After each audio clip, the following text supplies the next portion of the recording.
Recently, I saw a video talking about alien invasions in Doctor Who and how the show supposedly keeps wiping humanity's memory so nobody remembers that the Earth has been invaded about 500 times before breakfast.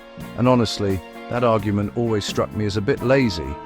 If you actually go back and watch the classic stories instead of parroting modern fan theories, there are plenty of perfectly logical reasons why people wouldn't remember most of these events. Some invasions happen in the future, some are the result of human stupidity rather than an alien invasion. And many are incredibly isolated incidents that never spread far enough to become public knowledge.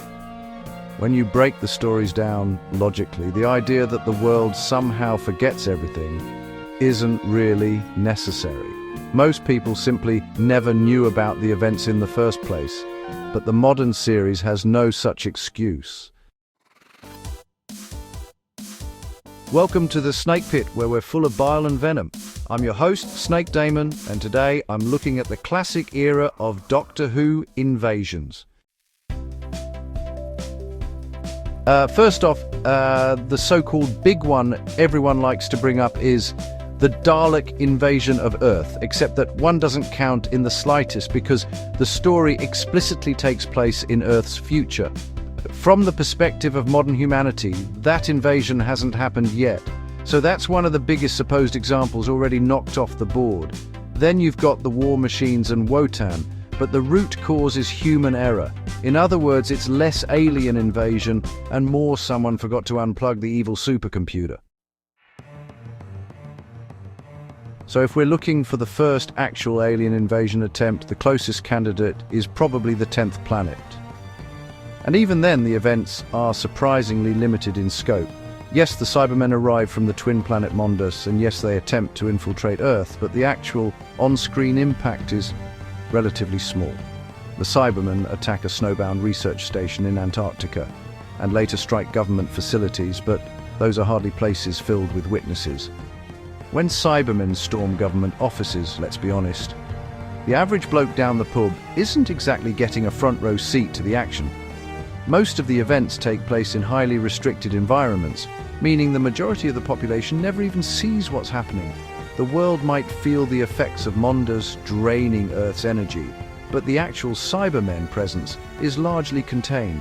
It's dramatic television, but from a historical standpoint, it's surprisingly easy for that sort of incident to slip into classified files rather than public memory.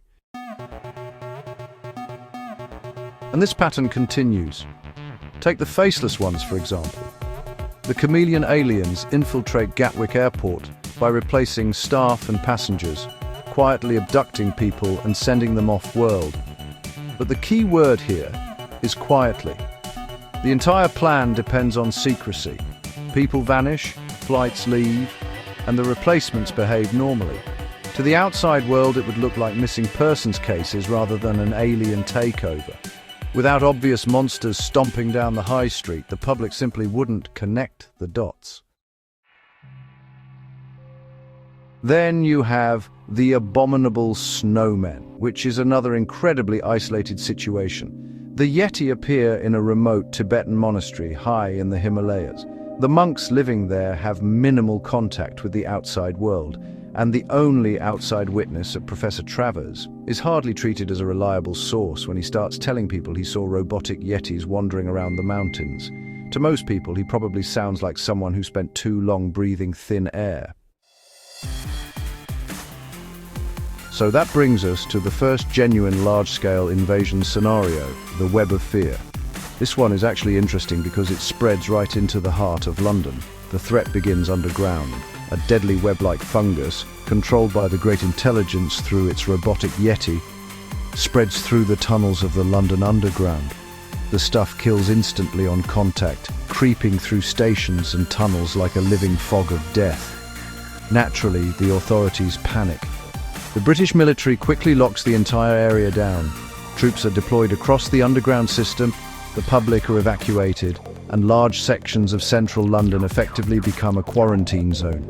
Civilians are ordered to leave the affected districts, checkpoints are established, and soldiers take over the fight against the Yeti.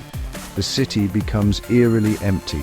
Streets abandoned, stations sealed, soldiers patrolling underground corridors while the mysterious mist creeps through the tunnels. From a storytelling point of view, it feels like a huge invasion, but from the public's perspective, they were mostly evacuated before they actually saw anything. If you were one of those civilians, all you'd really know is that the government suddenly closed parts of London due to some mysterious emergency. Without social media, mobile phones, or instant communication, rumors would spread, but hard evidence would be scarce.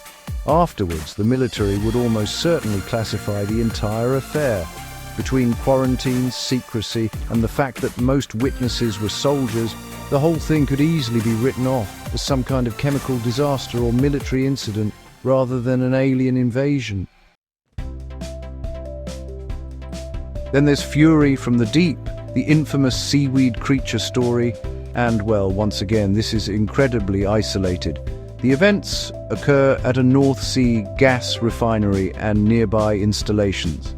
A handful of workers encounter the aggressive seaweed organism, but the public never see it. By the end of the story, the base is destroyed, and the threat is eliminated.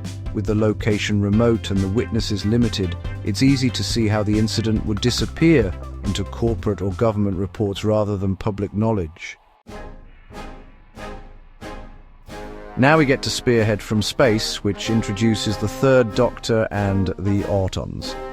This is where things start getting messy. The Nestene consciousness animates plastic mannequins and launches an attack across several locations.